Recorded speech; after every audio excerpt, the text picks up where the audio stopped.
Dear student, तो आज हम उत्तराखंड बोर्ड में हिंदी मीडियम में द्विघात समीकरण पार्ट 4 पढ़ेंगे। ठीक है, इंग्लिश में इसको क्वाड्रेटिक इक्वेशन भी कहते हैं, क्वाड्रेटिक इक्वेशन।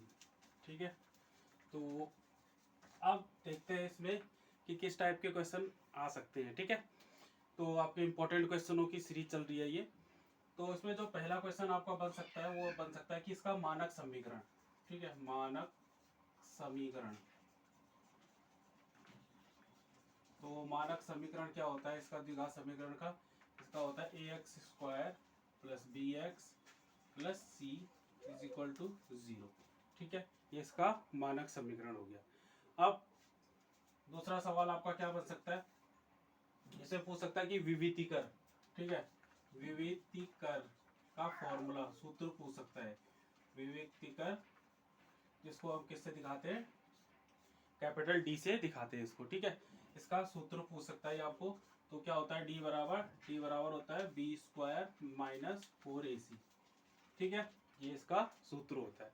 अब इसी पे बेस्ड आपसे क्वेश्चन भी पूछ सकता है कि कोई समीकरण दे दी जाएगी आपसे और उसमें पूछेगा कि उसका विवितीकर ज्ञात करो। ठीक है, तो जैसे आपके पास समीकरण है 2x square minus 4x plus 3 equal to 0। ठीक है, अब इसमें पूछेगा कि इसका विवितीकर फाइंड करो।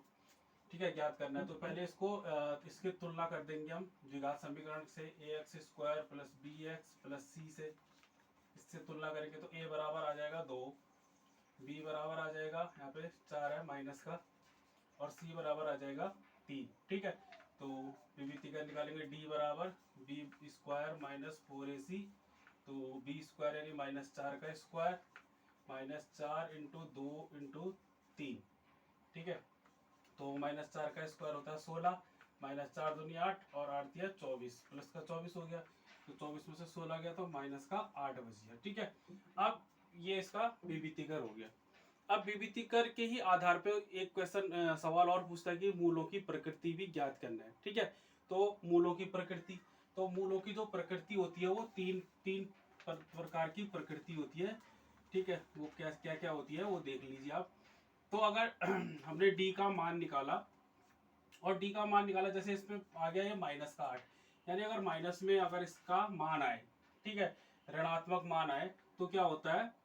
क्या होता है इसका कि कोई हल नहीं या कोई वास्तविक मूल नहीं, वास्तविक मूल नहीं होता है इसका। ठीक है, अगर दूसरा है, अगर डी का मान निकाला हमने और यहाँ पे अगर 0 आ गया, इसका मान 0 आ गया, ठीक है, तो दो हल होंगे, दो समान हल, दो समान हल होंगे इसके। ठीक है, यानी दो वास्तविक मूल, दो वास्तविक मूल। ठीक है, और अगर डी का मान जो है प्लस में आ जाए, ठीक है, अगर धनात्मक आ जाए तो दो अलग अलग, दो अलग हल या दो अलग वास्तविक मूल। ठीक है, तो ये तीन वो होते हैं इसके प्रकृति। ठीक है, तो इसके आधार पे अगर आपसे इसके नेचर, अगर इसका मूल भी पूछा, प्रकृति भी पूछी, तो कौन सा है? कोई हल नहीं या कोई वास्तविक मूल नहीं होगा इसका। ठीक है, उसके बाद आपके पास मूलों की प्रकृति हो गई। अब इसी में आपका के का मान ज्ञात करने वाला सवाल भी होता है। ठीक है, आपको मूलों का प्रकृति दे दी जाएगी और उसमें पूछेगा वो के का मान ज्ञात कीजिए। ठीक है, तो जैसे आपको दे दिया 2x स्क्वायर प्लस के एक्स, 2x स्क्वायर प्लस के एक्स प्लस 3 बराबर 0। ठीक है, तो ये है। अब इसमें क्या बोला आपको कि के का मान ज्ञात कीजिए। अब इसमें दिया क्या आपको कि इसके दो बराबर मूल होंगे। तो बराबर मूल यानी समान मूल वाला ये है। पहले तो इसको उससे क्या होते हैं, मानक समीकरण से इसकी तुलना कर लेंगे।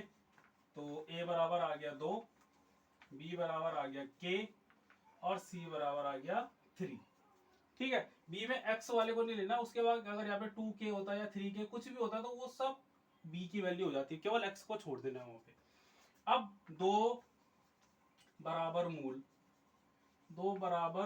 बोला है उसने, तो दो बराबर मूल यानी डी का मान जो है वो 0 के बराबर होगा। जब डी का मान 0 के बराबर होगा तब क्या करेंगे हम, डी बराबर 0 रख दिया हमने। अब बी स्क्वायर, डी का मान होता है बी स्क्वायर माइनस 4ac, और ये बराबर 0 रख देंगे।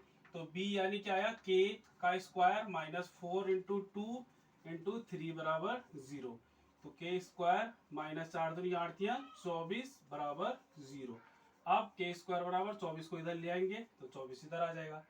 तो के में से वर्ग हटा देंगे तो 24 किसी का वर्ग नहीं होता है, तो इसका मतलब इसको अंडर रूट के अंदर रख देंगे और इसमें प्लस माइनस दोनों साइन लगा देंगे। ठीक है, तो ये इस तरीके से आपका के का मान ज्ञात हो जाएगा। ठीक है, अब है इसमें कि द्विघात समीकरण को हल करने की विधियां। ठीक है, हल करने की विधियां, तो इसको हल करने की 3 विधियां होती हैं। ठीक है, पहला जो होता है वो गुणनखंड विधि, दूसरा हो गया आपका पूर्ण वर्ग विधि,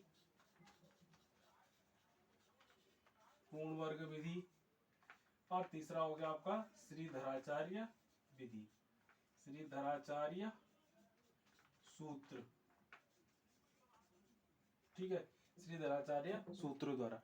अब श्रीधराचार्य का सूत्र, बाकी तो विधियां होती है, श्रीधराचार्य का सूत्र होता है। सूत्र क्या होता है इसका, x बराबर minus B plus minus under root B square minus 4ac upon 2a। ये भी आपसे क्या बोलते हैं बहुविकल्पीय उसमें पूछ सकता है। ठीक है, तो ये श्रीधराचार्य का सूत्र हो गया। ठीक, अब जैसे इनको ज्ञात करने की क्या बोलते हैं मूल ज्ञात कीजिए पूछ देगा। तो जैसे आपका 4x square plus 3x plus 5 बराबर 0। ठीक है, तो मूल ज्ञात करना है इसमें। पहले तो मूल ज्ञात करने की इससे छोटा सवाल बता दे रहा हूं मैं। ठीक है, तो जैसा x square minus 2x plus 8 बराबर 0।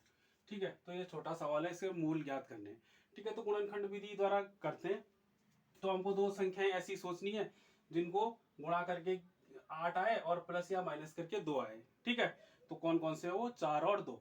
ठीक, तो एक्स स्क्वायर ये 2 की जगह लिख देना है, तो -4 और -2, एक्स हो गया प्लस 8 बराबर 0। तो एक्स स्क्वायर माइनस 4x और ये minus minus plus 2x plus 8 बराबर 0 हो गया। ठीक है, अब एक मिनट है, ठीक है, तो अब एक्स स्क्वायर माइनस, पहले यहाँ से अब कॉमन लेना है। ठीक है, तो इन दोनों में कॉमन लेना है, तो क्या कॉमन है, एक्स कॉमन है, तो यहाँ से एक्स बचेगा माइनस यहाँ से 4 बच जाएगा। ठीक है, अब इन दोनों, यहाँ पे एक काम करो, इसको माइनस कर दो। ठीक है, ये माइनस हो जाएगा। अब यहाँ से 2 कॉमन ले लेंगे, यहाँ पे 2 यहाँ पे कॉमन है, तो 2 कॉमन ले लिया, तो x माइनस 4। ठीक है, बराबर 0। x माइनस 4 और x प्लस 2 आ गया। ठीक है, तो अब x माइनस 4 बराबर 0, तो x बराबर प्लस का 4 आ जाएगा। ऐसे x प्लस 2 बराबर 0, x बराबर 2 इधर आके माइनस का हो जाएगा। तो ये इसके मूल ज्ञात हो गए। ठीक है, तो ये गुणनखंड विधि है। ठीक, अब कभी कभी आपसे पूर्ण वर्ग विधि भी पूछ लेता है। ठीक है, तो पूर्ण वर्ग विधि भी देख लेते हैं एक बार। तो पूर्ण वर्ग विधि, एक बार आप पूर्ण वर्ग विधि ढंग से देखिएगा। ठीक है, तो 2x square sorry 4x square plus 3x plus 5 बराबर 0। तो सबसे पहले क्या करना होता है इसमें कि जो सबसे एक्स स्क्वायर के साथ में जो भी नंबर हो, ठीक है, जो भी संख्या हो, उसको हटाना है वहां से। तो उसको हटाने के लिए उस संख्या से पूरे में भाग कर देते हैं।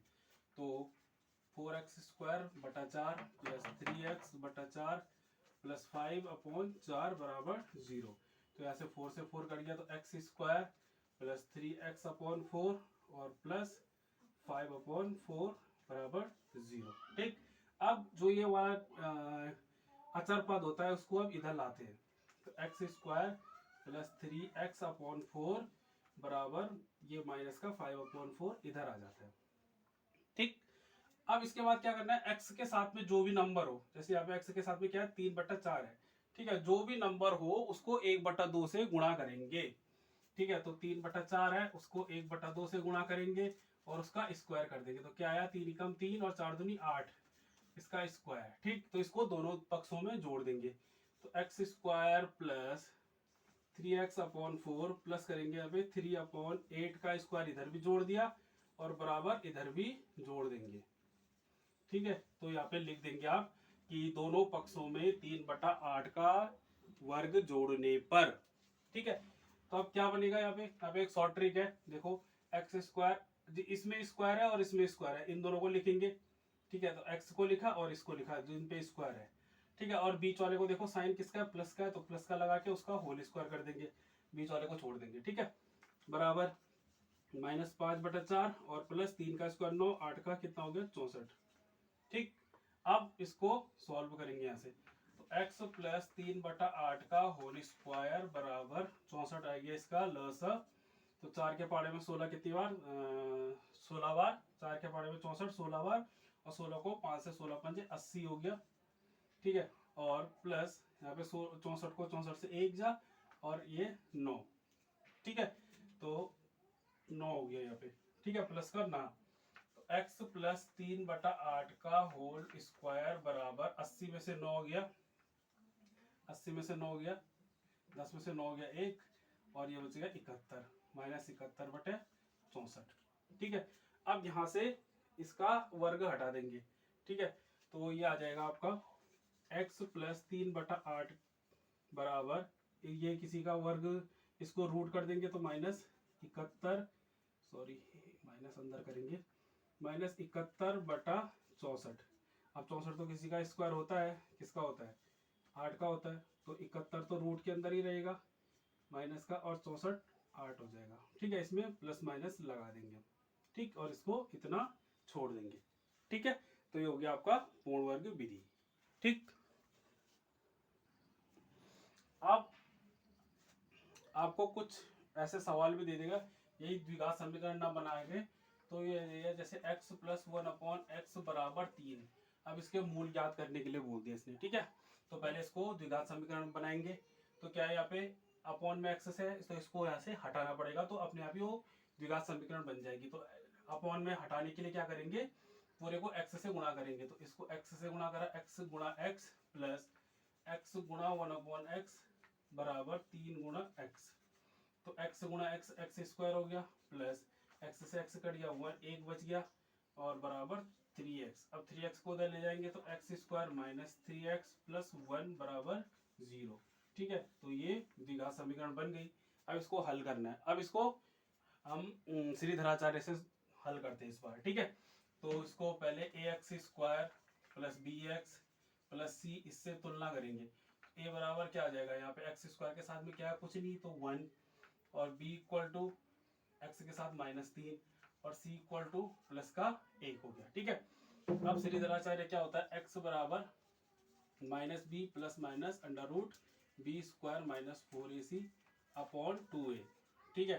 तो x बराबर -b यानी माइनस का 3 है तो प्लस का हो जाएगा, वो प्लस का 3, ठीक, प्लस माइनस अंडर रूट -3 का square -4 into 1 into 1 upon 2a है, तो 2 इंटू 1, तो x बराबर आ गया 3 प्लस माइनस अंडर रूट -3 का स्क्वायर हो गया 9, और -4 एकम 4, ठीक है, 4 एकम 4 अपॉन 2 एकम 2, तो x बराबर आ गया 3 प्लस माइनस 9 में से 4 गया 5/2।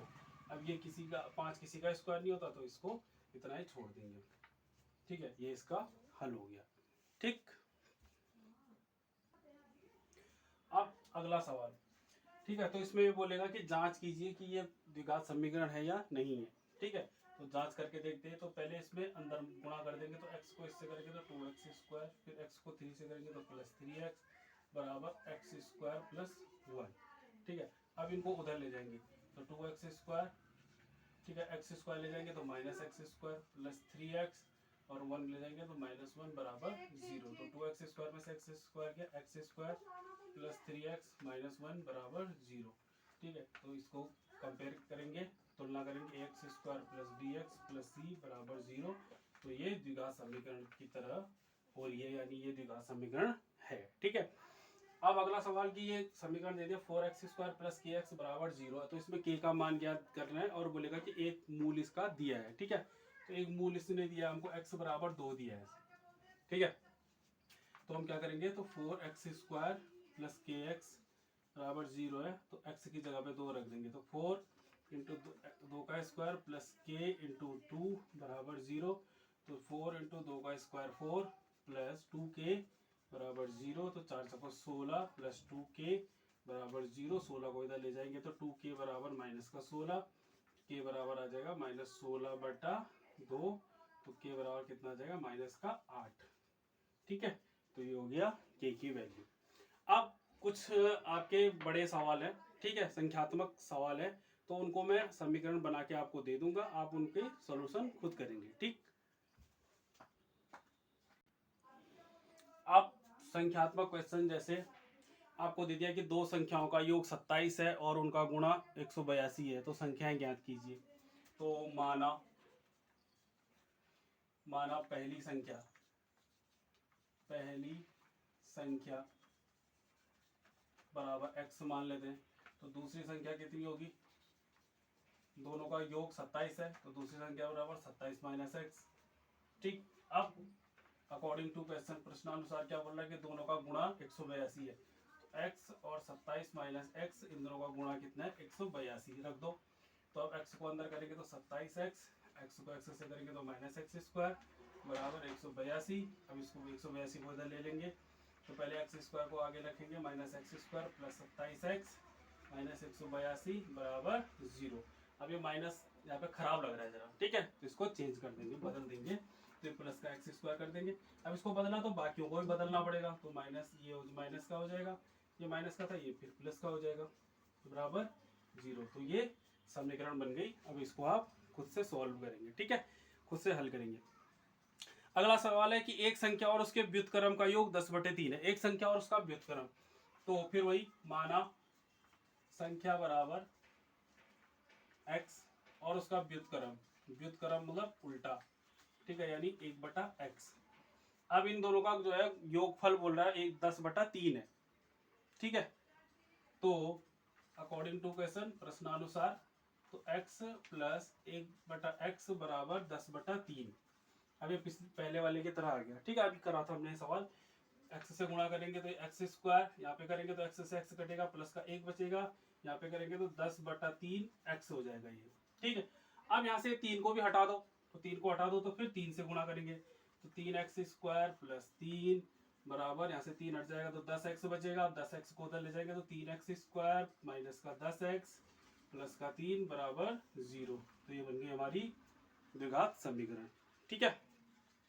ऐसे ही और भी सवाल है, जैसे कि आपका रेलगाड़ी वाला है, ठीक है, तो एक रेलगाड़ी है, उसको 360 किलोमीटर जाना है, ठीक है, और बोल रहा है कि अगर उसकी स्पीड 5 किलोमीटर पर घंटा बढ़ा दी जाए, तो उसकी बढ़ा दी जाए तो जहां वो पहुंचना था उसको वो 1 घंटा कम टाइम लेती है, ठीक है।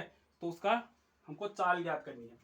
तो हम मान लेते हैं, माना रेलगाड़ी की चाल, रेलगाड़ी की चाल, हमने उसकी चाल मान ली x किलोमीटर पर घंटा। अब जो दूरी है उसको दूरी तय करनी है, वो कितनी करनी है 360 किलोमीटर।